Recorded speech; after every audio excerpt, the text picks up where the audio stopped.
Hi everyone, this is Whitney. Welcome back to my channel. You've seen this view a lot of times on my channel, but today I'm going to show you what is in this closet right behind this wall. This is my little closet for all my overflow everyday things. So let me show you how it looked just a couple days ago. It wasn't terribly disorganized, things weren't falling out when you open the door, but it was looking pretty messy. I have a system that I set up several years ago that's still functioning.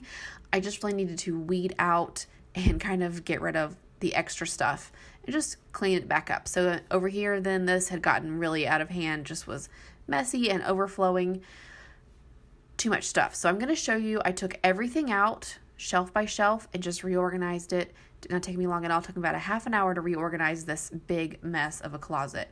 So let me show you what it looks like after I took about 30 minutes to reorganize everything. Here it is. It looks so much better. I used almost the same bins. I pulled in a few different ones. I needed some smaller bins, actually. I found that those worked better to corral and kind of separate things by type. So let me take you through and show you what is in each of the shelves and how I've organized these everyday items. On the top shelf, I have a really deep container from Target that holds extra towels, and then that bin just holds a few medical things like a heating pad, that kind of thing. Then the second shelf, I separated cold medication. I've got Band-Aids, shaving things like razors and shaving cream and stuff, and then some like sleeping medicine, that kind of stuff. When you move that green bin there in the front, you will see that behind I have propped up that blue box on an extra box that I had in my stash, and it keeps it so that you can see it even when there's a bin in front of it. I love that. The bottom shelf holds the things that I use frequently. So this is my overflow lotion and hair stuff and all of that kind of thing. So I have room to grow, which is always good when you're organizing. Leave yourself room to grow. These two bins separate our specific travel things, travel-sized items of our favorite name brand products. It's all in there. And then next to it, I have a separate bin just for pain medication.